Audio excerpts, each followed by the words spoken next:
It's that time again. Time for a book haul.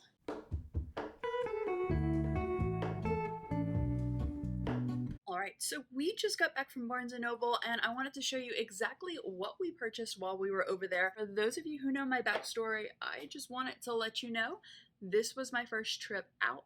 Actually, today went to a small grocery store and then to Barnes & Noble without taking my oxygen tank at all and not having to use it. So woohoo, if you don't know that story, I'll link that video down below of why I need it to tote around and kind of still do need to tote around an oxygen tank with me. Alright, so Barnes & Noble is currently having their 50% off on books sales.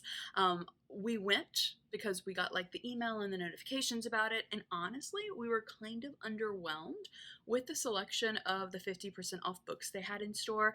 They had a lot more, I noticed, of like 25 to 30% off books, which is still good, but not the promised 50%.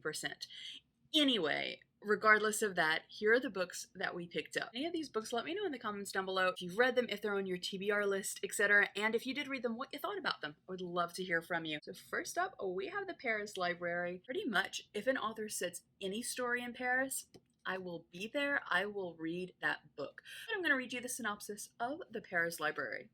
So it says, sometimes heroes can be found in the quietest places. Paris 1939, young and ambitious Odile Souchet, 100% mispronouncing that, has it all: a handsome police officer beau and her dream job at the American Library in Paris. When the Nazis occupy the city, Odile and her fellow librarians join the resistance with their best weapons they have: books. When the war finally ends, instead of savoring freedom, Odile tastes the bitter sting of betrayal. So that's part of the story, and then the other part of the story is set in Montana, 1983. Lily is a lonely teenager intrigued by the air of mystery about her elderly, solitary neighbor from Paris. As Lily uncovers hints about her past, she finds that they share the love of language and books, never suspecting that a dark secret connects them too. The Paris Library illuminates a little-known corner of history where passion for literature inspired extraordinary acts of courage and love. Next up, Barnes & Noble always has this deal going on, and I am always there for that deal. I love it. They have like these buy one get one half off on their paperback, so these two were purchased with that. First up, we have 84 Charing Cross Road. Such a cute little book, and it looks like it's all in letters.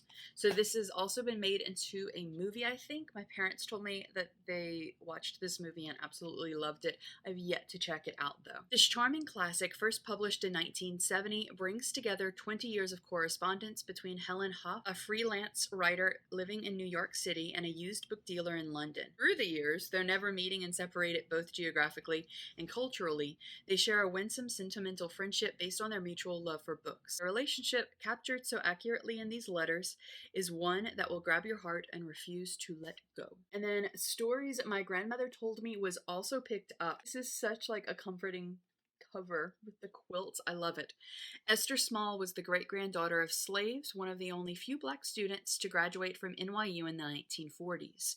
When she saw an ad from the U.S. Bureau of Indian Affairs soliciting teachers to teach on reservations, she felt a jolt of excitement. Having never lived anywhere but New York, the desert sounded exotic and an opportunity too good to miss. She was hired to teach in Arizona on the Tohono O'odham Nation Reserve, unaware that Native children had been kidnapped by the BIA in an effort to eliminate their culture and educate them in, quote-unquote, the ways of the white man. As one of the only two black people on their reservation, Esther was determined to honor Tohono O'odham's culture. Her dedication caught the attention of tribe member John Pancho, an outspoken defender of the traditions. Their marriage resulted in a multicultural family tree. Her granddaughter, Gabriella Maya Bernadette, artfully weaves Esther's story of her remarkable life into the present day, exploring timely and timeless themes of identity, tradition, and belonging. I found this book in the super cheap, like the cheap section. It's called the cheap section, and there's a little bird if you've never seen it, and you've only shopped online at Barnes & Noble. It's super cute. But anyway, this was $3. This is Tony's Wife. Gotta go to the inside cover for this one. Chichi Donatelli and Saverio Armendonana met one summer on the Jersey Shore before World War II. Chichi is a talented and ambitious singer-songwriter working in a local blouse factory, looking for her big break, while Saverio, a singer already on the rise, is fronting a touring band and has the good looks and smooth vocals that make success seem assured. It isn't long before Saverio becomes Tony Arma, and he and Chichi form a duo together. They navigate the glamorous worlds of nightclubs, radio, and television. Soon they're married and all goes well until it becomes clear that they must make a choice. Which of them will put their ambition aside to build a family and which will pursue a career? What compromises will they make to achieve their dreams? And on the road to fame and fortune, how will they cope with the impact that these compromises have on their marriage, family, and themselves? From the Jersey Shore to Hollywood, from New York City to Las Vegas, to the hills of northern Italy, and the exuberant hayride of the big band circuit in between, Tony's wife tells the story of the 20th century in song. Secrets are revealed, promises are broken, and loyalties are tested to juggle the demands of a career and family life in pursuit of their American dream. So we have two more books to go, and these two were part of the 50% off for hardcovers. Mecca, which it bothers me that like this is so distorted, but regardless, it looks like a great book. So here is Mecca, and in Mecca, Johnny Frias has California in his blood, a descendant of the state's indigenous people and Mexican settlers. He has Southern California's forgotten towns and canyons in his soul. He spends his days as a highway patrolman, pulling over speeders, ignoring their racist insults, and pushing past the trauma of his rookie year, when he killed a man, assaulting a young woman named Bunny, who ran from the scene, leaving Johnny without a witness. But like the Santa Ana winds that every year bring the risk of fire, Johnny's moment of action 20 years ago sparked a slow-burning chain of connections that unite a vibrant and complex cast of characters in ways that they never see coming.